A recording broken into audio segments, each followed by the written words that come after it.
Alright, I think we are fully buffed and ready to go on the offensive.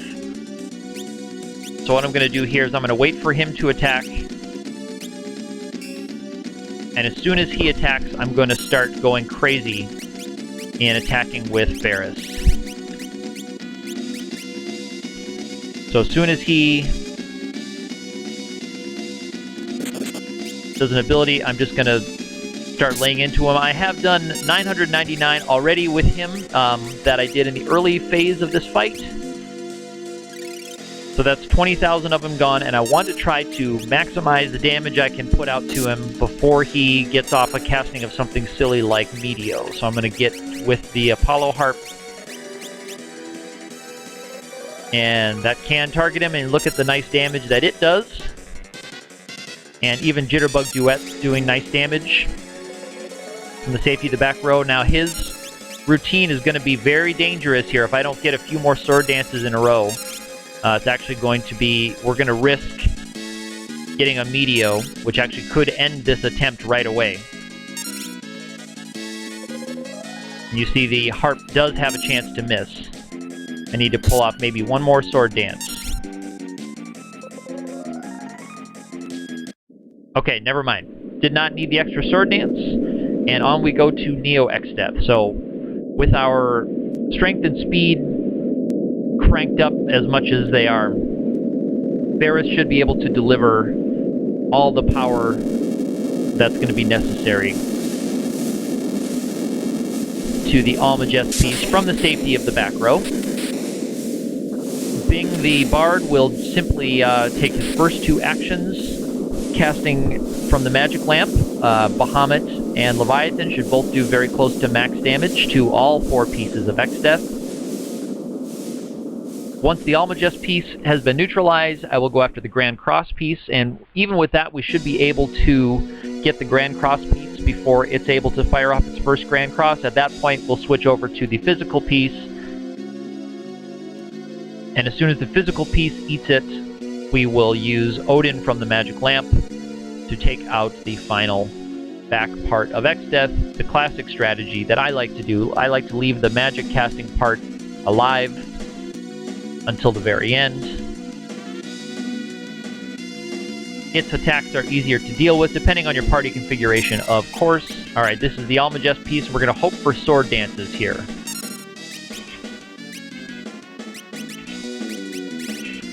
There's my Magic Lamp.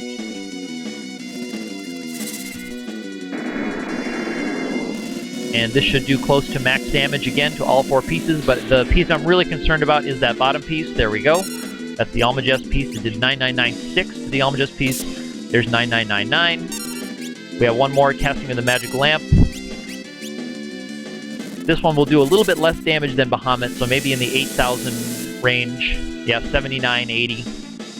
Mystery Waltz is the least favorable of the skills that we want to draw from the Dancer. I'm going to be listening for the Almagest piece to die here.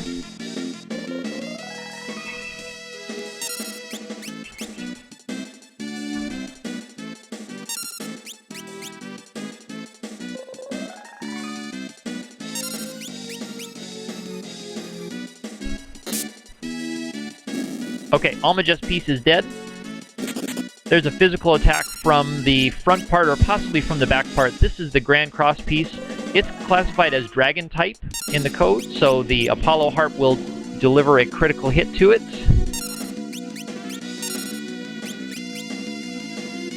So it should die in about 3 or 4 attacks. Alright, there's arrow 3.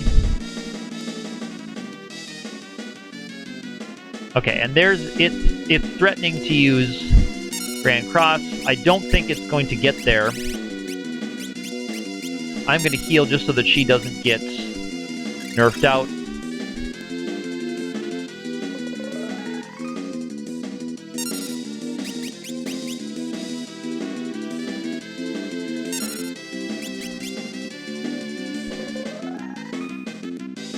Alright, there's the Grand Cross piece down. And as you can see, the Jitterbug Duets really help a lot when your magic is buffed up that much.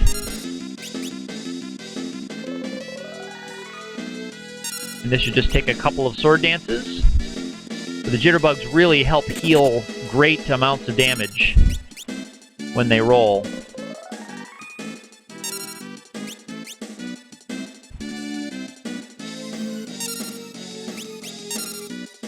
I'm going to wait until the dance fires. See what happens. Okay, Dispel actually does nothing.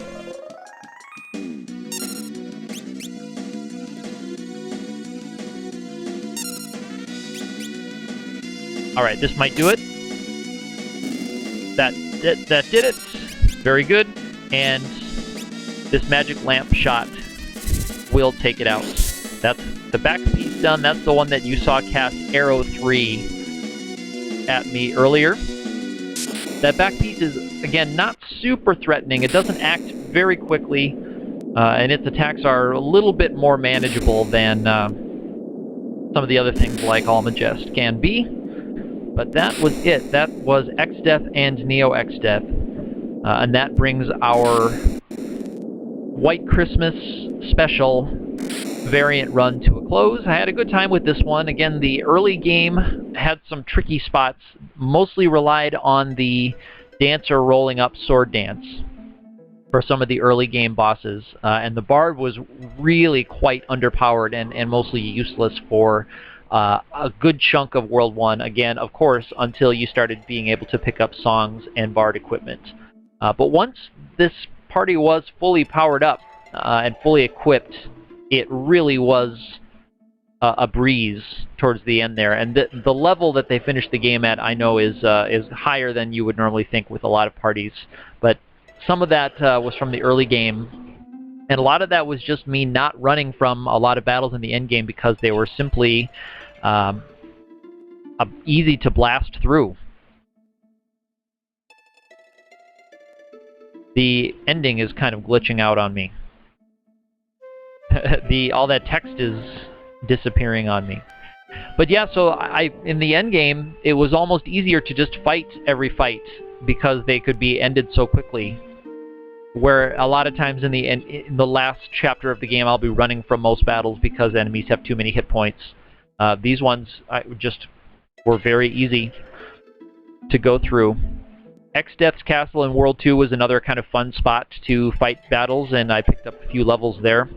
With the Charm Song, it was kind of fun to watch enemies cast Break and Death on themselves, and as the same has happened here in the late game. So still some research to do about bard songs and their the stat boost rate and things like the regen rate and all of that. I want to make sure that I understand those fully before we move on too far from this, but a little bit more testing is required. But I did want to make this video so I could finish the piece for it before Christmas time is upon us and we can look to the new year and some new variant runs. So I'm going to leave it right there for now. Hope to see you again in another video very soon.